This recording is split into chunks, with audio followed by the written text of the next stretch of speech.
आइए आपके सामने उज्जैन के 4 समाचार प्रस्तुत करें। उज्जैन की तो हालत ही बड़ी विचित्र हो रही है। यहाँ पर क्या हो रहा है कुछ समझ में नहीं आ रहा। न सुप्रबंधन है न सुव्यवस्था है। हर तरफ अराजकता ही अराजकता है।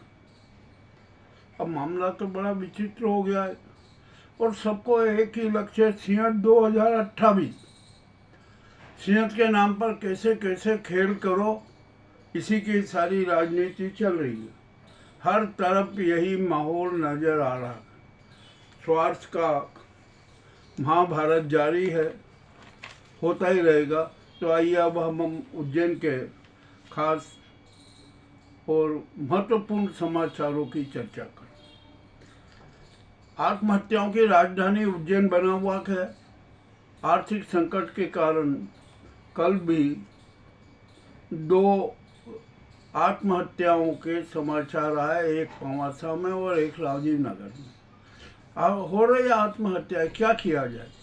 मामला बड़ा विचित्र है। हमारी जो आवश्यकताएं हमने बहुत अधिक बढ़ा ली है, इनकम है नहीं, और तो कुछ भी अभाव होता है, कर्ज में डूब जाते हैं और फिर मजबूरी में आत्महत्या करने पर बाध्य होते। अब यहाँ पर महाकाल मंडी की सुरक्षा समिति का एक गार्ड था, बलेरी का रहने वाला था। वह ड्यूटी करके घर जा रहा था, एक खड़े ट्रक में उसकी बाइक टकरा गई, मौत हो गई। अब क्या किया जाए, हो रहा है ना, कुछ भी है। परंतु अब ये उस जो सुरक्षा कंपनी है ना, ठेका कंपनी, उसको उस दिवंगत के परिवार को आर्थिक मदद करना चाहिए। और यह काम महाकाल मंदिर समिति को भी करना चाहिए कि वो ठेकेदार को निर्देशित करे कि जिस दिवंगत की परिवार को आर्थिक मदद दे। हम तो सही बात कह देते हैं, क्या दिक्कत है? और ठेकेदार मजदूरों की सुरक्षा के लिए भी एक विशेष काम होना चाहिए, विशेष व्यवस्था होना चाहिए। आइए अब यहाँ पर हम जैसे साधु संतों के हमने सारे कांड उजागर करते रहे, मामला बड़ा रोचक होता जा रहा है। अब तो अखाड़ा परिषद में भी 2 भाग हो गए। रविंद्र वर्सेस रविंद्र हो गया, रविंद्र पुरी और रविंद्र। एक है निरंजनी अखाड़े के रविंद्र और दूसरे के महानिर्वाणी अखाड़े के नहीं। महानिर्वाणी अखाड़े के जो रविंद्र है वो अभी सचिव है और वो कह रहे हैं कि अध्यक्ष तो मैं हूँ अखाड़ा परिषद का। दूसरी तरफ रविंद्र पुरी कह रहे हैं कि अखाड़ा परिषद का अध्यक्ष मैं हूँ। तो आखिरकार अखाड़ा परिषद का अध्यक्ष कौन है? अब महासचिव हैं हरिगिरी जी, वो भी अब उज्जैन आ गए। आज वो भी मिलेंगे, क्या होगा क्या नहीं होगा। यहाँ पर तो साधु संतों में भी अब तो विवाद ही विवाद हो रहा है। साधु संतों के अनेक कांड भी उजागर हो रहे हैं। मामला बड़ा विशेष हो गया है। जो जिसे हम धर्मपालिका कहते हैं ना, वो भी महाभारत में रहते, उनमें भी आपसी महाभारत चल रहा है। और ये सारा महाभारत है ना, स्वार्थ के लिए है। रविंद्र पुरी कहते हैं कि भैया मैं हूँ अध्यक्ष और जो शासन प्रशासन को हम सब काम करते हैं, हमसे पूछ के काम करें, हमारी भागीदारी रखें। ठीक है, रखेंगे। अब महानिर्वाणी अखाड़े के रविंद्र है, वो कह रहे कि मैं सचिव था, मैं यहाँ पर वास्तविक अध्यक्ष मैं हूँ, मेरे साथ सारे अखाड़ों के, चारों संप्रदाय के अखाड़ों का समर्थन है। तो आखिरकार अखाड़ा परिषद का अध्यक्ष कौन है? ये भी मामला अपने आप में बड़ा विचित्र है। भैया अध्यक्ष कोई भी हो, महासचिव कोई भी हो, हम तो एक बात जानना चाहते हैं कि क्या अखाड़े अपने धर्म का पालन कर रहे हैं? सबसे बड़ी बात। उनमें व्यावसायिकता कितनी है, ये भी बड़ी बात। और कितने साधु संतों के कांड उजागर हो रहा है, इन पर भी ध्यान दिया जाए तो ऐसे साधु संतों को अखाड़े से बाहर किया जाए। परंतु ऐसा कुछ भी नहीं हो रहा है। निरंजनी अखाड़े रविंद्र पुरी पर भी आरोप लग रहा है। वो मंदाकिनी लगाया कि रविंद्र पुरी मेरा चीर हरण करना चाहते हैं। और यहाँ पर जो शांति स्वरूपानंद है, इनके भी क्या क्या कारनामे हैं, जरा इस पर भी अध्ययन किया जाए। इन्हें कुल मिलाकर यहाँ पर उज्जैन में स्थिति बड़ी खराब है। हर आदमी सिंहस्थ के नाम पर लूट करना चाहता है, अपना स्वार्थ सिद्ध करना चाहता है। इसमें भी कोई शंका ही नहीं है। अब क्या होगा क्या नहीं होगा देखते हैं। कल किसी कारण बस महाकाल मंदिर में जाने का सौभाग्य प्राप्त हुआ। वैसे मैं तो जाता नहीं हूँ, शिखर दर्शन करके आ जाता हूँ, परंतु कल हुआ कि अंदर जाया जाए। अंदर जाने के लिए एक तो लंबा सफ़र तय करना पड़ा, अनेक जगह टोका टाकी भी हुई, सब कुछ हुआ, और भीड़ देखकर तो बड़ा आश्चर्य लगा। 250 रुपये रसीद वाले वो ये सबकी भीड़ लगी। और जब वहाँ गर्भगृह के बाहर जब वहाँ पहुँचे तो वहाँ की तो स्थिति और भी बड़ी विचित्र नजर आई। वहाँ पर खड़े हुए कह के अरे बस ठीक है ना, महाकाल को देख ले ना, जाइए आगे बढ़िए। यानी एक आदमी 1 मिनट भी वहाँ पर ध्यान नहीं लगा सकता, ईश्वर की आराधना नहीं कर सकता, बस सिर्फ महाकाल को देख लो और चले जाओ। ये वहाँ का चरित्र नजर आया। अब यदि भीड़ इतनी हो तो क्या किया जाए? तो अब हम एक बात महाकाल मंदिर समिति को और प्रशासन को कहते हैं, स्पष्ट रूप से कहते हैं कि महाकाल मंदिर में चरित्र दर्शन की व्यवस्था स्थायी रूप से कर दी जाए। आइए महाकाल को देख लीजिए, चल दीजिए। अब तो आराधना वाराधना करने की कोई जरूरत नहीं है, सब कुछ हो रहा है, जो हो जाएगा कीजिए, बाहर कीजिए। मगर भैया आप सब इतनी भीड़ लगाए हुए हो ना, तो हमारा एक सुझाव है, और वो सुझाव ये है कि आप अपने घर पर बैठ के ही आत्म दर्शन कर लीजिए, आत्मचिंतन कर लीजिए, महाकाल का, आदिदेव शिव का, कृष्ण की आराधना कर लीजिए। तो आप पर सच आपके सामने खड़ा हो जाएगा, आत्मचिंतन कर लोगे तो। परंतु नहीं, हमें तो टूरिस्ट करना है, पर्यटन के लिए जाना है, देव दर्शन के नाम पर जो भी जितने भी कांड हो सकते हैं सारे कांड करना है। तो मामला ये है, तो आत्मचिंतन से तो सब नफरत करते हैं वह, क्योंकि आत्मचिंतन करेंगे तो उनका सच सामने आ जाएगा, सारे काले कारनामे उजागर हो जाएंगे। और हम एक बात जानते हैं कि सत्य ही तो ईश्वर है। जब वो हमारे सामने आ जाता है तो हम डरते हैं, क्योंकि हमने अपना चरित्र खो दिया है, हमने अपना नैतिकता खो दी है, हमने अपनी मानवीयता खो दी है, हमने अपनी पावनता खो दी है, और यहाँ तक है कि हमने तो अपने आप को भी खो दिया। अब इससे ज़्यादा और क्या कह सकते हैं? तो कल महाकाल मंदिर में जो देखा ना नाटक, वो तो बड़ा विचित्र लगा।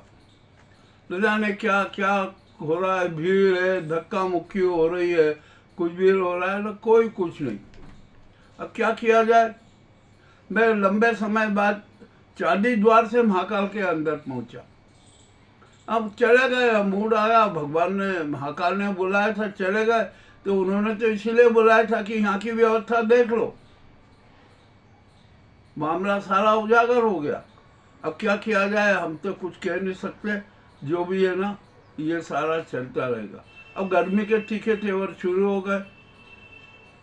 22 तारीख से दिन की समय सीमा बढ़ती जा रही है और बढ़ती ही जाएगी। चलिए ठीक है, अब क्या किया जाए? अब क्या किया जाए? और अब तो पेयजल संकट भी गहराने लगा है। अनेक क्षेत्रों में पेयजल की आपूर्ति नहीं हो पाई तो नहीं हो पाई, क्या करें? टंकियाँ नहीं भर रही, मामला बड़ा विचित्र है। और गंभीर डैम भी अब हाँफने लगा, मामला बड़ा विचित्र होता जा रहा है। आखिरकार क्या होगा क्या नहीं होगा, अब कुछ भी नहीं कह सकते। तो इसका एक बहुत बड़ा सीधा सच्चा उपाय है, परंतु उसको कोई करना ही नहीं चाहता। नए बांध बनाओ, ये करो वो करो, अच्छा मोटा माल मिलेगा, कमीशन मिलेगा, सब कुछ होगा। किंतु भैया गंभीर डैम का दूसरा चरण पूरा कर लो ना, सारी बाधाएं समाप्त हो गई है। और गंभीर डैम का दूसरा चरण पूरा होते ही है ना, हमारा दावा है कि उज्जैन में चाहे जितने आप सीएत करवा लो, 200 साल तक पेयजल का संकट आएगा ही नहीं, परंतु उसकी तरफ कोई ध्यान नहीं दे रहा है। सबको है कि नया का बांध बनाओ, नया सब कुछ करो, मोटा माल तो उसी में मिलेगा ना। अब यहाँ पर महंगाई की भी की मार बड़ी तगड़ी है, सब जगह लूट लूट लूट चल रहा है, कोई यहाँ पर ईमानदारी से अपने सेवा देने को तैयार नहीं है।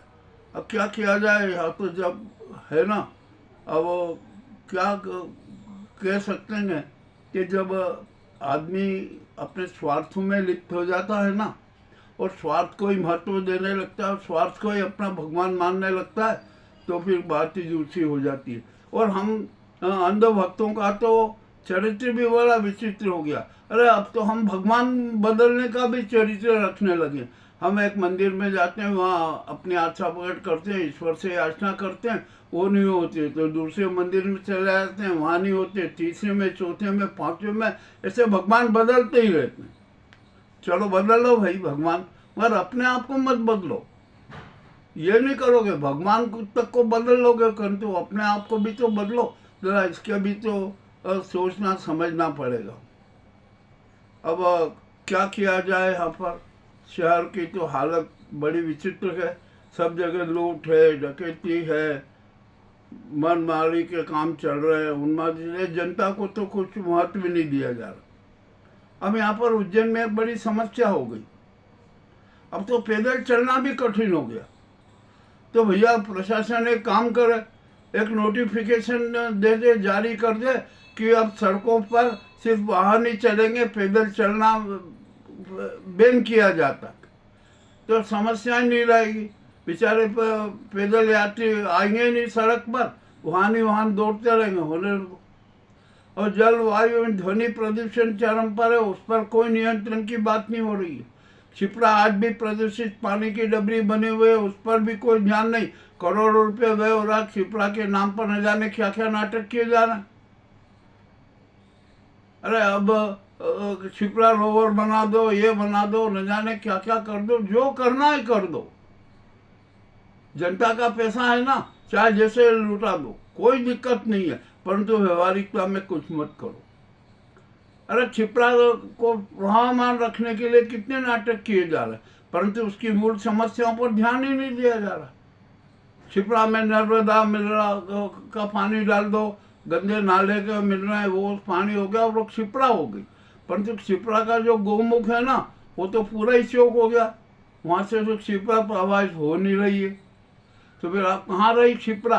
क्षिप्रा घाटी का जरा अवलोकन तो करो, आप वहाँ की सारी समस्याएं जानो, और जहाँ से क्षिप्रा का शुभारंभ होता है ना, वहाँ पर जो गोमुख है वो चौक हो गया, उसको चौक को खोल दो और वहाँ पर 3-4 नए गोमुख बना दो, और पानी आता रहेगा। क्षिप्रा की घाटी में जो भी अवरोध हैं, पक्के निर्माण हैं, खेत हैं, जो भी न जाने क्या क्या हो रहा है, सब उनको सबको हटाओ, तो क्षिप्रा फिर वास्तव में अपने स्वरूप में आएगी। परंतु वैसा कोई नहीं कर रहा। स्वास्थ्य सेवा के नाम पर भी यहाँ पर भयंकर लूट हो रही है, परंतु उसको पर भी नियंत्रण करना कोई नहीं चाहता। जो भी करना चाहता है सब अपनी मर्जी का करो। यानी हमारी अवंतिका पूरी है ना, अराजकता पूरी बन गई है। अभी अब अधिक मास आएगा, यहाँ पर सप्त सागर है, 5-6 सप्त सागरों की तो हालत ही खराब है, इतनी दयनीय है कि जिसकी कोई सीमा नहीं। तो वहाँ की सुव्यवस्था भी करो, अतिक्रमण हटाओ, वहाँ की सारी व्यवस्थाएं करो, परंतु नहीं, जो भी है ना ठीक है, न अफसरशाही ध्यान दे रही है, न कोई जनप्रतिनिधि ध्यान दे रहा, कोई कुछ करने को तैयार नहीं है। सबको अपनी अपनी राजनीति करना है, अपने सत्तावादी राजनीति करना है, अपने लोकप्रियतावादी राजनीति करना है। जन समस्याओं का समाधान नहीं करना। आवारा श्वान की समस्या है, आवारा पशुओं की समस्या है, सफाई की